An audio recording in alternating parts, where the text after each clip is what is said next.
Good evening and welcome. My name is Owen Webster Frame. Let me tell you a little bit about my name and my history. My last name, Frame, is one of the original founding members of the Taylorsville community. The Frames were very well known for being brick masons and carpenters, and my middle name, Webster, is actually my mother's maiden name. The Websters also were some of the original settlers here in Taylorsville, and they were very well known as school teachers and the postmaster, and they even had a blacksmith job on the side. So what do you get when you combine the academics, the school teachers of the Websters, and the construction workers, the house builders of the Frames? Well, you get me. I'm an entrepreneur and a businessman and a restaurateur. And so I didn't really take after either side of my family. But growing up, I had an absolute wonderful time. My dad, being a Frame, could build anything. In fact, when he and my mother were first married, they first built a little tiny 2-room house. And then as more kids came along, they added more rooms on and more rooms on. And when their number of students for their music lessons grew, they built a music hall and they built a parlor and they built so much more that it became quite the gathering place for the Websters and the Frames and all of our friends and family coming into our house and getting to celebrate and play with us. It was absolutely a wonderful time growing up. My dad, in fact, used to make most of our toys. And when my two littlest sisters were born, he built a dollhouse. And this dollhouse is wonderful. It's immaculate, and built all the furniture that went in it. And you can actually still see that dollhouse at the Taylorsville Historic Museum just here in Taylorsville today. It's still around. Another part of my childhood that was really wonderful was you heard from the sexton about how the cemetery kind of came to life. Well, as it was owned by the Church of Jesus Christ for Latter-day Saints for many years, my family got selected to be the caretakers of the cemetery for a while. And so my father and my brothers and I, we took care of this place. And that also meant that we got to dig the graves and take care of things that way. Well, part of the time when we were taking care of the cemetery was during the 1918 flu epidemic.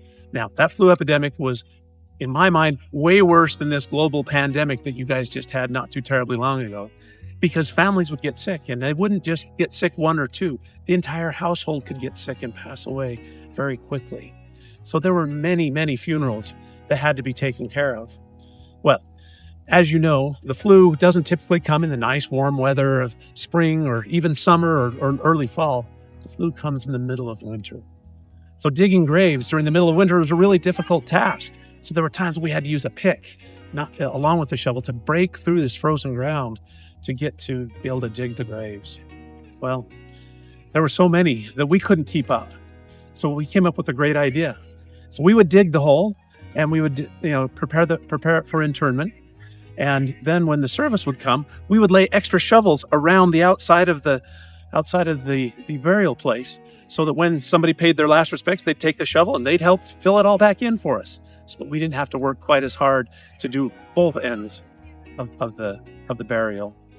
Working in the cemetery was great, and it was a lot of work. One day in the spring, my brother and I were digging a grave, and my dad, he was just sitting there and he kind of leaned on his shovel for a little bit, and he would say he was just resting, but we both think he was asleep, because he was sitting there for a long time and he didn't move a muscle. It got to the point that a robin actually came and lit right on top of his head. He didn't even notice.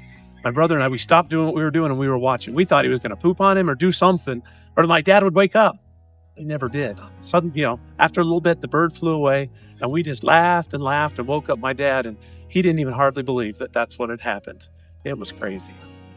Well, my mom, she was a wonderful cook. And she used to like to make pies. I like pumpkin pies and apple pies, cherry pies, like everybody else. But the favorite pie that my mom made is right here. Pigeon pie, if you can believe that. Pigeon pie. We had pigeons, and towards the end of the summer, early fall, those pigeons would start getting really fat. So my mom would tell us, go get the pigeons. So my brothers and sisters would go get the pigeons. They were big and fat.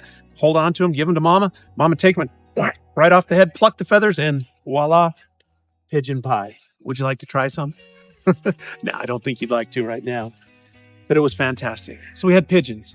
We also had chickens. And as part of the entrepreneurial spirit that I had, we started very small with just a few chickens at our house. And that grew and grew and grew. to the point that we had a contract with the Army. As I talked about at the start here with the sexton, this used to be a fort here in Taylorsville, and there were several other military installations here in Salt Lake. And so we got a contract to provide chickens to all of those. So we started at home with just a few dozen chickens. We ended up at one point with over 10,000 chickens, if you can believe that. That was a lot of work. So these little chicks were adorable and cute, and we'd ship them off after about being 6 weeks old. After a while, my interest in chicks started to fade, and other types of chicks or females started to be more important to me. So, as I was growing older and I started looking around, and there was a girl that I was really keen on, and really, she really caught my eye. She was from another prominent family here in Taylorsville, the Vandernacker family. And oh boy, she was cute. Her name was Trudy. Well, actually, her name wasn't Trudy. Her name was Gertrude, but don't call her Gertrude. She wanted to be called Trudy. I had to figure out how I could get her to be interested in me. I'm just this chicken farmer. What is she going to want to do with me? Well, it was wintertime, really cold outside, and I was a good ice skater. So I came up with a great plan. I would ask her to go ice skating with me. Well, at first she said no, because she didn't know how to ice skate. I said, I got a great plan. Let me teach you how to ice skate. So, young man, if you ever want to know how to get a girl, ice skating is the way to do it. Because why? You have to teach her how to skate. You have to hold her hand, hold her arm, hold her up, pick her up when she falls. It is the best kind of a date material you could ever imagine. Well, we got out there in the ice. It was super cold. But, we did some very basic things, and she started to kind of get the hang of it. And we started having more and more and more fun together. We got to the point where we were zipping around, arm in arm, just laughing, and it was fantastic. She was a great sport. We were going along, and I was paying a lot of attention to Trudy, arm in arm as we were going, and less attention to the ice where I should have been paying attention. To this day, I don't know what happened. I hit something. Maybe I turned an edge. Maybe I hit a rock, something.